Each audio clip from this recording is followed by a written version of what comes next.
Shalom. Shalom. Shalom. Shalom. Yang di rumah Shalom. Puji Tuhan, saudara.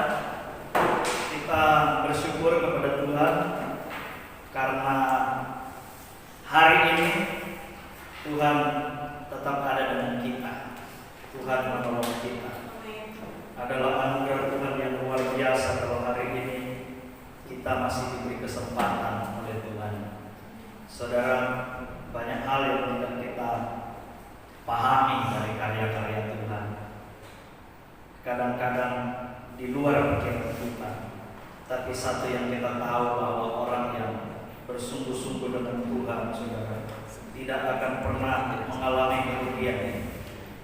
Seperti minggu lalu dalam khotbah saya Paskah berimplikasi bahwa jeripaya kita tidak akan sia-sia. Saudara, hari ini mari kita baca Alkitab. Kita akan lihat dalam kitab Maleakhi. Maleakhi pasal yang ketiga, saudara. Ayat yang ke-13 sampai ayat yang ke-18. Maleakhi pasal 3 ayat 13 sampai ayat 18. Firman Tuhan berkata demikian. Bicaramu kurang ajar tentang aku, firman Tuhan. Tetapi kamu berkata, apakah kami bicarakan di antara kami tentang engkau? Kamu berkata, adalah sia-sia beribadah kepada Allah. Apakah untungnya kita memelihara apa yang harus dilakukan terhadapnya dan berjalan dengan pakaian berkabung di hadapan Tuhan semesta alam? Oleh sebab itu kita ini menyebut berbahagia orang-orang yang gegabah. Bukan saja muncul orang-orang yang berbuat fasik itu, tetapi dengan mencobai Allah pun mereka luput juga. Beginilah berbicara satu sama lain orang-orang yang takut akan Tuhan. Tuhan memperhatikan dan mendengarnya. Sebuah kitab peringatan ditulis di hadapannya bagi orang-orang yang takut akan Tuhan dan bagi orang-orang yang menghormati namanya. Mereka akan menjadi milik kesayanganku sendiri, firman Tuhan semesta alam. Pada hari yang kusiapkan, aku akan mengasihani mereka sama seperti seseorang menyayangi anaknya yang melayani dia. Maka kamu akan melihat kembali perbedaan antara orang benar dan orang fasik, antara orang yang beribadah kepada Allah dan orang yang tidak beribadah kepadanya.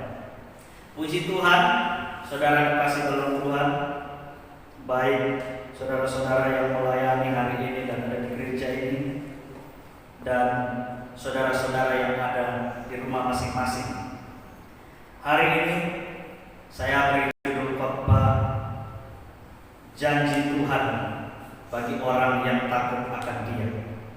Saudara kekasih dalam Tuhan, kitab ini, saudara, kalau kita perhatikan ayat-ayat ini ketika Maleakhi menulis surat ini, saudara, ternyata, saudara, orang-orang pada waktu itu mereka adalah orang-orang yang luar biasa jahat, saudara. Tentu yang tidak takut akan Tuhan. Sehingga kalau kita perhatikan di sini, saudara, mereka mengatakan hal-hal yang tidak benar tentang Tuhan. Bahkan tidak sedikit, saudara, yang berkata kurang ajar kepada Tuhan. Kurang ajar di sini jelas, saudara. Mereka tidak percaya kuasa Tuhan, mereka meremehkan Tuhan, mereka meremehkan kuasa ibadah, mereka menganggap, wah, untuk apa?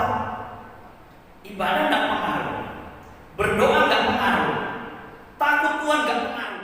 Jadi ini, saudara, ada orang-orang, saudara, yang betul-betul tidak percaya lagi bahwa Tuhan itu berkuasa, tidak percaya lagi untuk taat kepada Tuhan.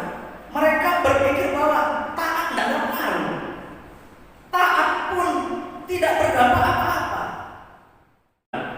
Ini terjadi di era Maleakhi, saudara. Ada orang-orang yang merasa dekat Tuhan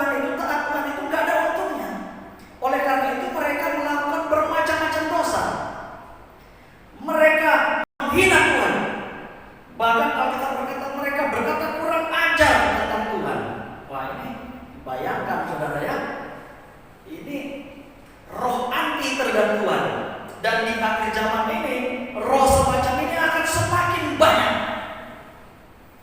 Antikristus, rohnya, ya. Rohnya. Dalam iman Kristen kita percaya bahwa sebelum Tuhan Yesus datang kedua kali akan ada dulu antikristus. Rata-rata semua orang Kristen percaya. Nah, sekarang ini saudara, mungkin antikristus yang tokohnya itu, pemimpinnya itu belum ada, mungkin. Memang belum ya. Tapi rohnya itu banyak. Roh antikristus itu banyak. Roh anti Tuhan itu banyak.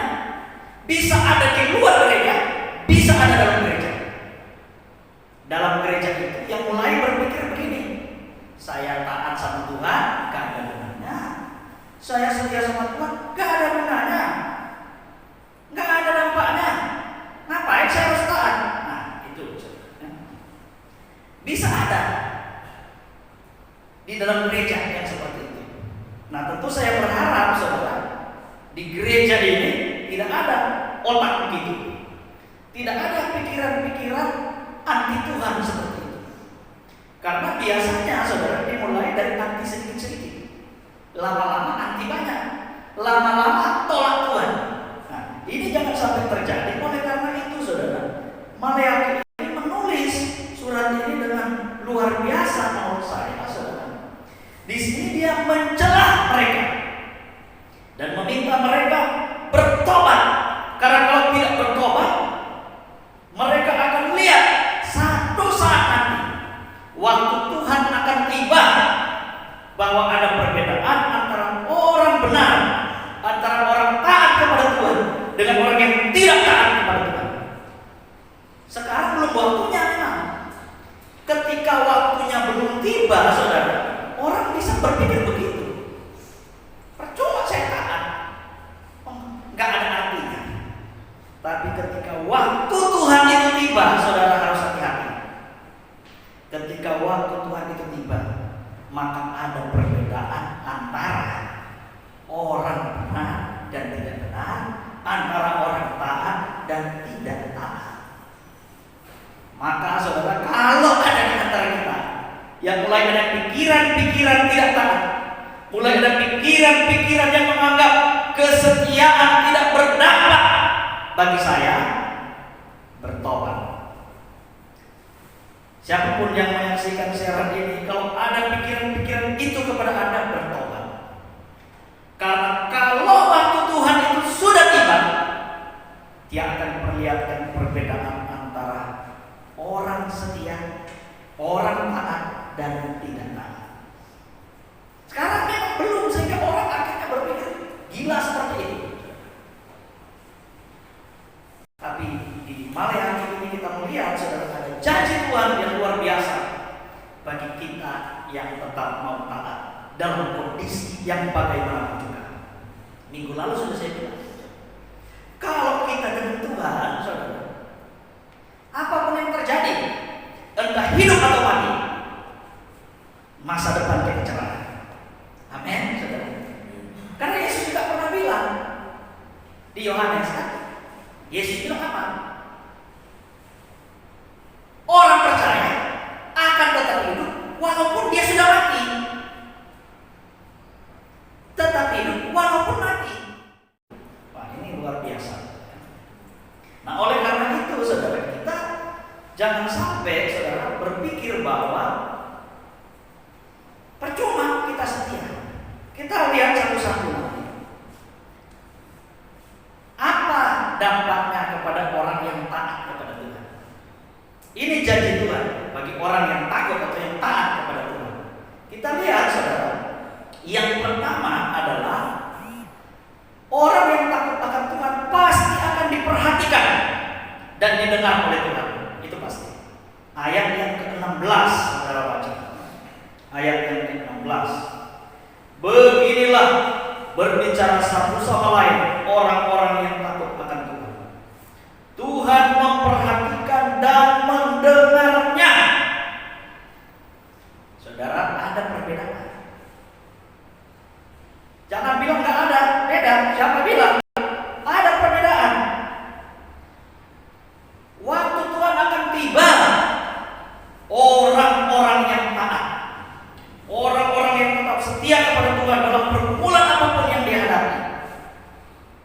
satu saat jeritanmu akan didengar Tuhan,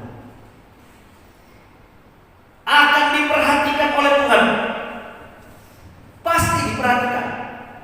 Ini tidak sembarang perhatikan, bukan sekedar perhatikan begitu saja, bukan sekedar saya melihat Anda begitu saja, tapi memperhatikan di sini adalah memperhatikan yang serius.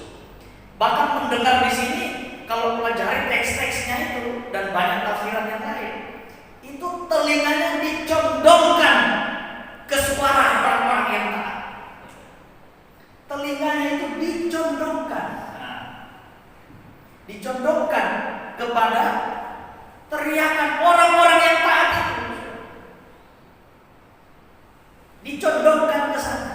Artinya betul-betul ada perhatian yang khusus. Betul-betul ada perhatian yang serius. Serius. Tidak main-main. Ada perhatian yang sungguh-sungguh dari Tuhan. Tuhan akan menyatakan itu. Oleh karena itu kegagalan bagi orang percaya hanya bisa terjadi, saudara, kalau dia tidak taat. Kalau dia nggak taat, dia nggak setia, ya itu dia bisa mengalami kegagalan, baik hidup sekarang maupun hidup nanti, saudara. Tapi kalau orang yang serius dengan Tuhan, yang taat dengan Tuhan, Alkitab berkata dia mendapat perhatian Tuhan, mendapat perhatian yang khusus. Kita lihat di Alkitab orang-orang yang tidak taat. Kita lihat sejarah Alkitab. Saudara tahu semua, apalagi kalau biasa dari sekolah minggu. Saudara tahu tokoh-tokoh Alkitab yang taat kepada Tuhan apa ujungnya? Baik di sini maupun nanti. Akhir hidup mereka jadi apa? Lalu bagaimana orang-orang yang tidak taat sama Tuhan? Apa ujung mereka? Saudara lihat. Belajar dari sejarah itu, saudara. Dari catatan Alkitab tentang banyak tokoh yang tidak taat, hancur, yang taat, bahagia, maka seharusnya kita sekarang serius ikut Tuhan. Bahwa kalau sekarang ini memang terlihat seperti nggak ada perbedaan, bukan berarti perbedaan itu tidak ada. Belum waktunya saja. Tunggu waktunya Tuhan itu tiba, saudara. Maka semua akan terlihat dengan jelas. Akan terlihat, dan sekarang memang belum. Nanti, saudara, ya, kalau waktu Tuhan itu tiba, baru kita akan lihat semuanya. Oleh karena itu, saudara, jangan pernah berpikir seperti orang-orang tadi itu yang menilai Tuhan secara negatif, yang berkata kurang ajar terhadap Tuhan, yang menghina Tuhan karena ketidakpercayaan, menghina Tuhan karena dia dibungkus oleh kekhawatiran dan ketakutan, sehingga akhirnya dia menghina Tuhan. Dia melihat Tuhan tidak berdampak sama sekali dalam hidupnya, sehingga dia berani bantah Tuhan. Padahal orang-orang yang taat pasti mendapat perhatian. Ada di Mazmur pasal yang ke-94, saudara, ayat yang ke-9. Mazmur 94 ayat yang ke-9 berkata, Dia yang menanamkan telinga, masakan ia tidak mendengar? Ia yang membentuk mata, masakan dia tidak melihat? Jadi jangan bilang tidak ada perbedaan, nggak taat, Tuhan nggak tahu. Kata siapa, saudara? Kalau saudara serius dengan Tuhan, saudara berseru kepada Tuhan, saudara selalu datang kepada Tuhan, satu saat Dia pasti akan menjawabmu, Dia pasti akan menolongmu.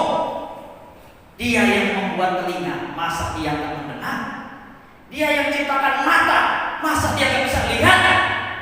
Dia mendengar suara-suara orang yang kurang ajar. Dia mendengar suara-suara orang kudus yang memuliakan Tuhan. Dia melihat perbuatan orang-orang yang tidak taat. Dia melihat perbuatan orang-orang pasti mendengar, dia pasti melihat. Maka jangan bosan berseru kepada Tuhan, saudara. Waktu Tuhan akan tiba bagimu. Sekarang belum memang, tapi satu saat waktu Tuhan akan datang dan engkau akan melihat perbedaan itu. Orang yang sungguh-sungguh dengan Tuhan pasti diberkati Tuhan. Amin. Hidup sekarang dan nanti, saudara. Saya tidak pernah mengajarkan teologi kemakmuran di gereja ini, saudara.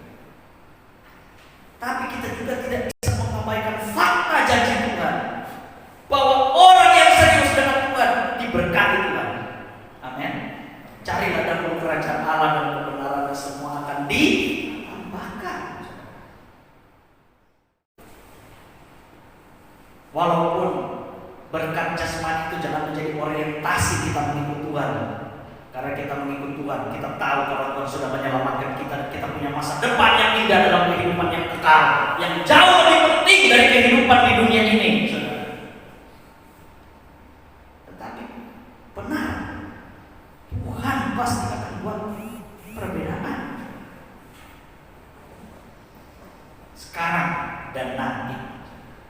Karena Dia memperhatikan kita, nggak sembarang. Di beberapa minggu yang lalu sudah saya katakan perhatian yang sempurna dari Tuhan. Dia menaruh perhatian khusus, Dia menyelamatkan saudara dan saya. Dia memastikan masa depan yang indah dalam hidup kita. Kita sudah mengikuti Jumat Agung, kita percaya bahwa itu juga perhatian Tuhan yang hebat, mati bagi kita. Dan sekarang saudara, kalau kita serius dengan Tuhan, upah besar di surga. Amin. Jeripaya kita tidak akan pernah sia-sia bersama Tuhan. Pasti, karena Dia memperhatikan, Dia mendengar kita, Dia nggak mungkin membiarkan kita. Pasti, tidak mungkin Dia biarkan. Yang kedua kita lihat, masih ayat yang ke-16. Ayat 16 masih Dia bilang begini, kalimat selanjutnya. Sebab kitab peringatan ditulis di hadapannya bagi orang-orang yang takut akan Tuhan. Saudara, jangan dulu. Pertama kerajaan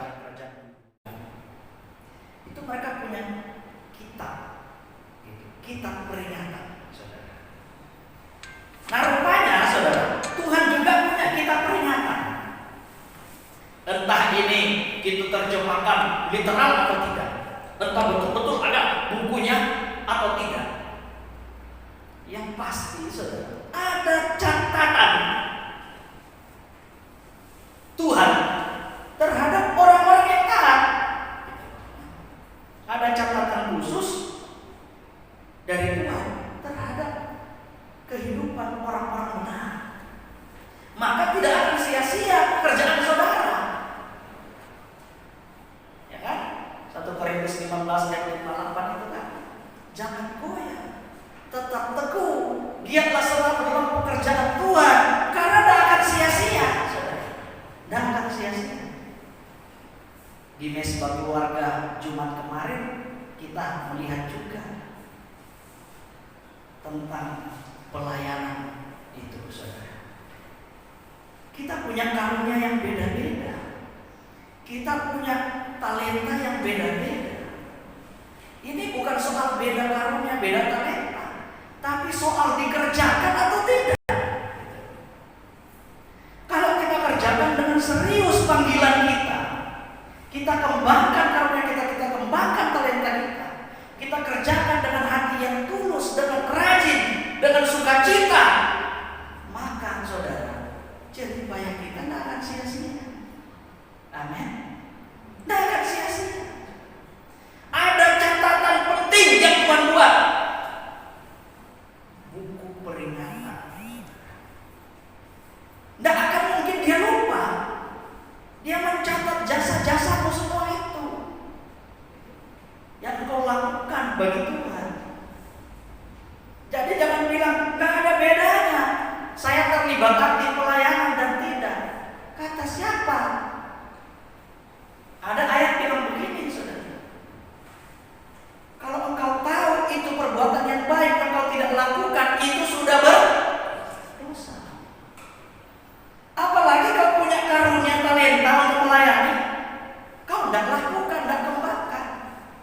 dosa. Kan begitu, saudara. Maka mari saudara kita makin serius dengan Tuhan. Karena jerih payah kita tidak akan sia-sia. Jerih payah itu kerjanya kerja keras, saudara. Banting tulang. Itu jerih payah itu. Maka orang yang melayani itu bukan orang malas, orang yang rajin. Oleh karena itu ketika ada satu orang datang diberikan 1 talenta, dia bilang, saya cuma dikasih 1 talenta, saya nggak mau kembangkan. Apa yang dibilang? Nyala engkau, hai pembuat kejahatan, hai hambaku yang jahat. Datang yang buat 3 talenta sudah jadi berkembang, yang 5 sudah berkembang. Hai hambaku yang setia. Nah, itu ya. Ada perbedaan. Nanti kita akan lihat perbedaan itu. Karena Tuhan membuat buku peringatan. Ini bukan buku biasa. Ini catatan yang tidak mungkin hilang.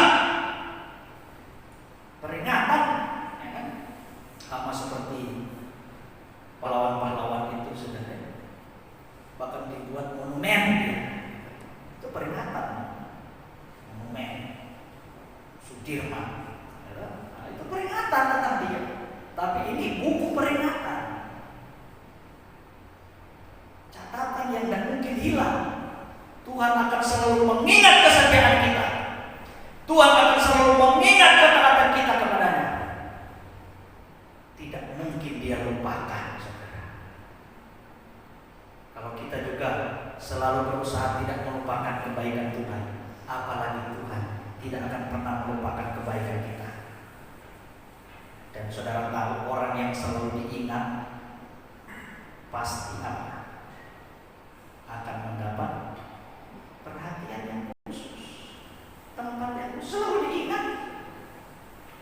Siapa yang saudara selalu ingat?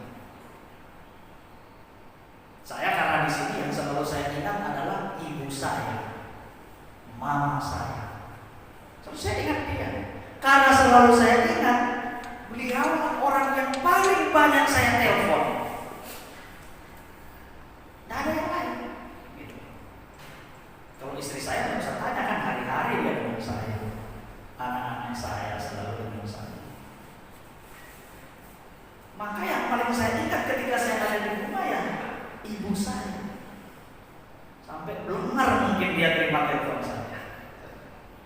Yang mama papa saya masih ada waktu. Sampai kadang mungkin dia udah blengar. Hari-hari saya telepon. Apalagi kalau dapat bonus-bonus telepon itu saya habiskan untuk mereka. Karena mereka yang selalu saya ingat.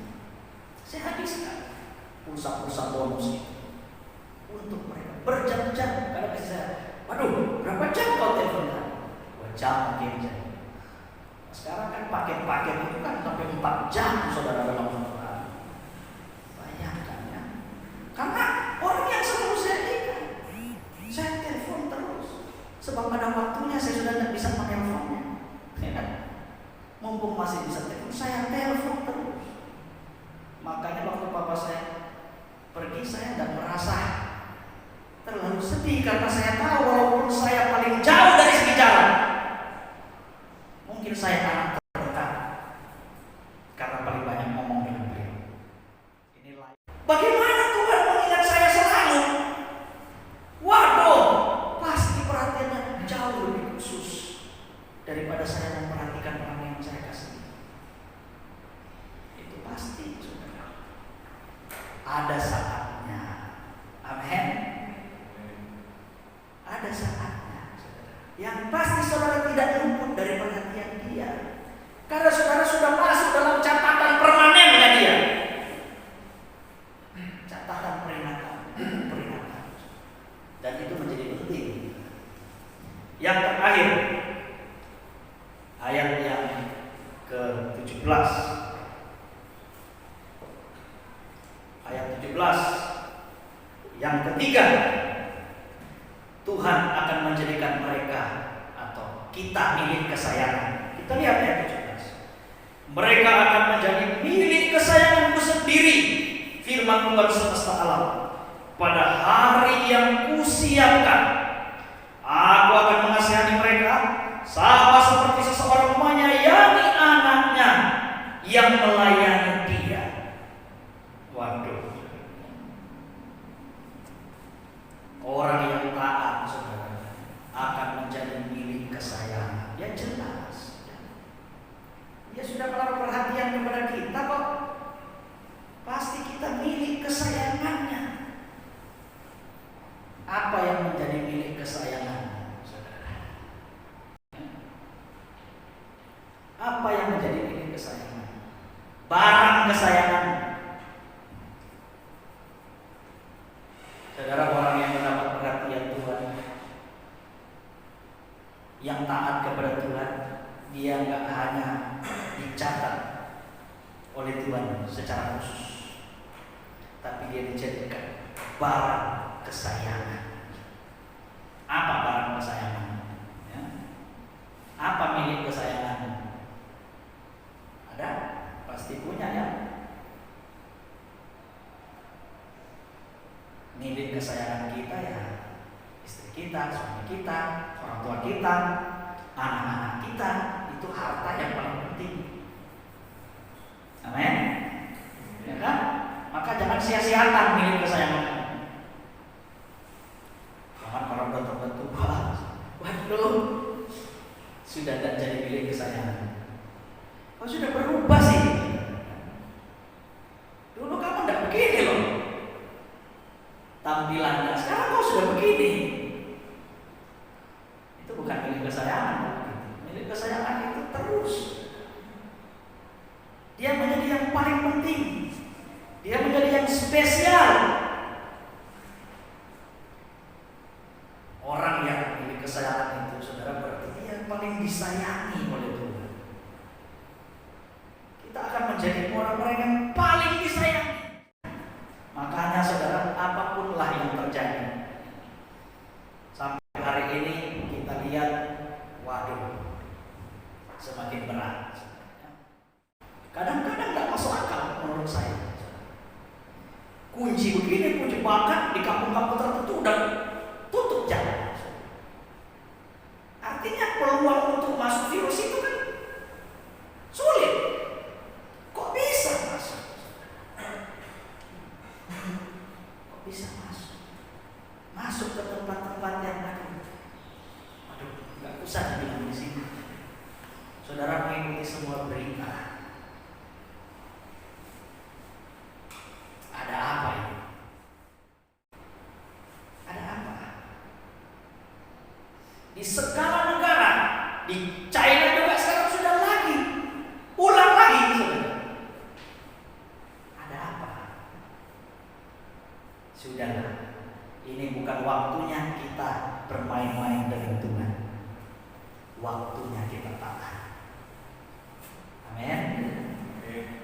Waktunya kita taat. Seperti saya bilang ulang, hidup atau mati, tetap kita hidup bersama Tuhan.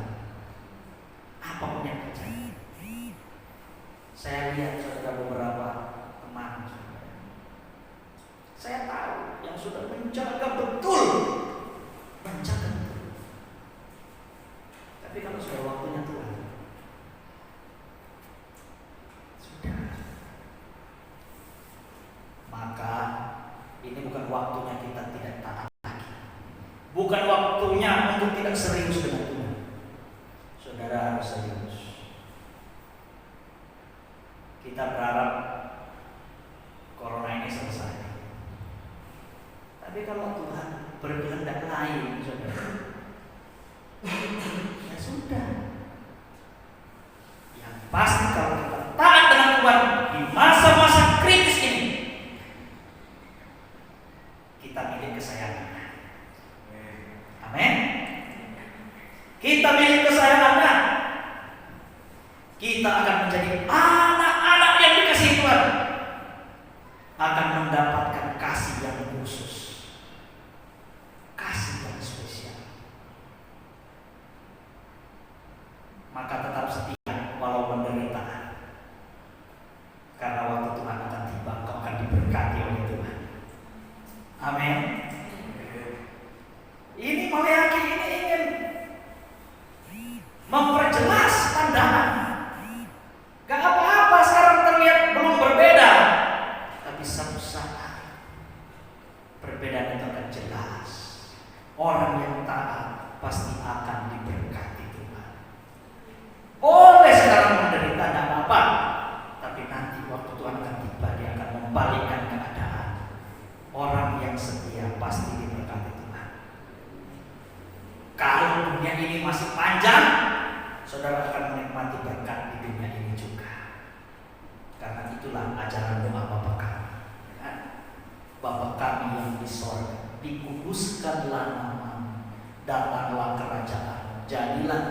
seperti di surga.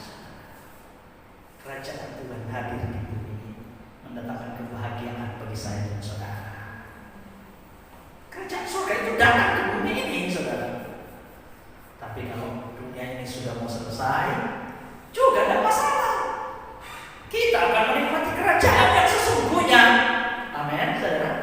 Kalau kita masih di dunia ini, kita minta kerajaan surga hadir di bumi. Itu kan doa Bapa kami yang Yesus ajarkan kepada kita semua. Begitu, saudara. Tapi harus taat, harus setia kepada Tuhan, harus taat. Harus taat. Kita tidak akan rugi, tidak akan rugi orang yang taat kepada Tuhan. Maka saudara, sekali lagi Tuhan menghendaki agar kita taat, menghormati Tuhan. Jangan berkata kurang ajar kepada Tuhan. Berkata yang benar. Dia Maha Kuasa, Dia Tuhan yang hebat, Dia Allah yang kudus, Dia Tuhan yang luar biasa, Dia Yesus yang telah mati dan bangkit untuk kita. Dia memastikan masa depan yang indah kepada kita, dan Dia menghadirkan berkat bagi kita di dunia ini. Kalau kita serius, segala sesuatu akan ditambahkan kepada kita. Ditambahkan. Hanya orang yang takut dan menghormati Tuhan akan mendapat tempat khusus di hatinya. Jangan percaya teologi aneh-aneh. Yang penting sudah percaya, hidup rusak, tidak setia dan taat, tetap Tuhan sayang. Benar aja. Ya kan? Mana ayatnya?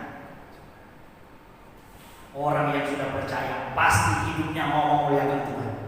Amin. Pasti hidupnya ingin menghormati Tuhan. Itu baru betul-betul dia sudah percaya.